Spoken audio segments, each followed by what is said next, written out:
The Punch, a splash of stories, some already taken by Veronica, but of course the biggest story of the day is still about the suspension of labor strike for 30 days, and the riders' labor demands wage award for state, local government, private sector workers, with 1.5 million federal workers to benefit from government's provisional wage award.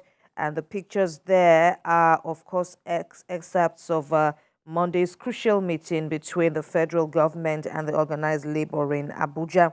Some more stories there up on the Punch. Marketers disagree with Tinubu tax advisor on refinery sale. And down there, Punch is reporting on what it calls bribe-taking policemen returning to Lagos Road, extort 25,000 naira from driver. Let's check out Nigerian News Direct. Labour suspends planned strike for 1 month. There, of course, so many details involved, which we will discuss during the program. Down there on the Nigerian News Direct, manufacturers applaud federal government's decision to waive VAT on diesel. That has also been, a welcome development. Tribunal declares Ombugadu as Nasarawa governor, sacks Sule. UK courts grants Diezani £70,000 bail as EFCC commences extradition proceedings. The Punch is next. The Nation is next. Federal government votes 100 billion naira for high-capacity CNG buses. Labour suspends strike after signing agreement with government. The WHO okays Oxford vaccine for malaria. And Trump, that's in the United States, Trump fraud case trial begins. And down there on the Nation is, ahead of the October the 10th general election in Liberia, with President George Weah also getting ready to seek a 6-year fresh term. Of course, the elections are just a week away, and so many intrigues coming from there. Details of all these stories there on the Nation. The Daily Times is reporting on yet another move by the federal government to avert an indefinite strike, which was initially billed to proceed today.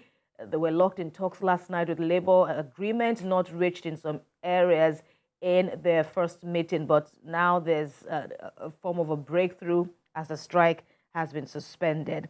Jubilation in Lafia, the Daily Times says, as tribunal sacks Nasarawa governor, ex-governors in court for that judgment. And up there on Daily Times, customers of 20 closed banks to receive 16.18 billion naira liquidation dividend.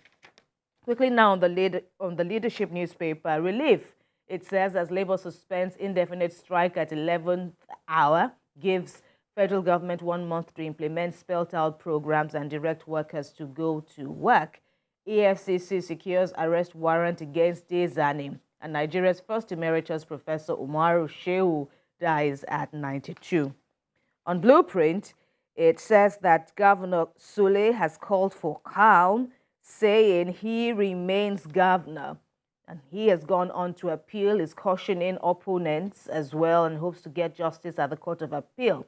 In the meantime, the PDP and the contender who was victorious at the Election Petition Tribunal yesterday says that the judgment is an affirmation of the people's will. Up there, gunmen killed 9 in Fresh Plateau attack. NCDC confirms 181 deaths, 1,068 Lassa fever cases in 28 states. And the bottom of the Blueprint newspaper says EFCC begins Diezani's extradition process, obtains arrest warrants, just as Diezani Alison Madueke gets a £70,000 bill.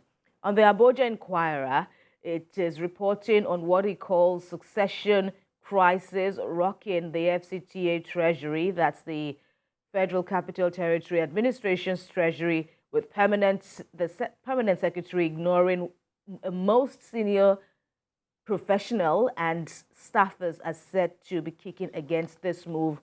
And of course, a really sad one there, yet another development on the one chance phenomenon, the ugly phenomenon in Abuja, with residents and the FCTA sparring over the death of Greatness Olorunfemi, the latest victim of the one chance crime in Abuja. Finally, is Business Day.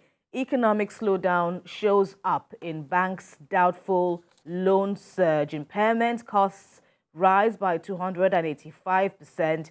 And there's a report on how Tinubu's government fared in the first 4 months. And finally, another report on maize, milk, plantain prices surging the most in 1 year. This and more on Business Day.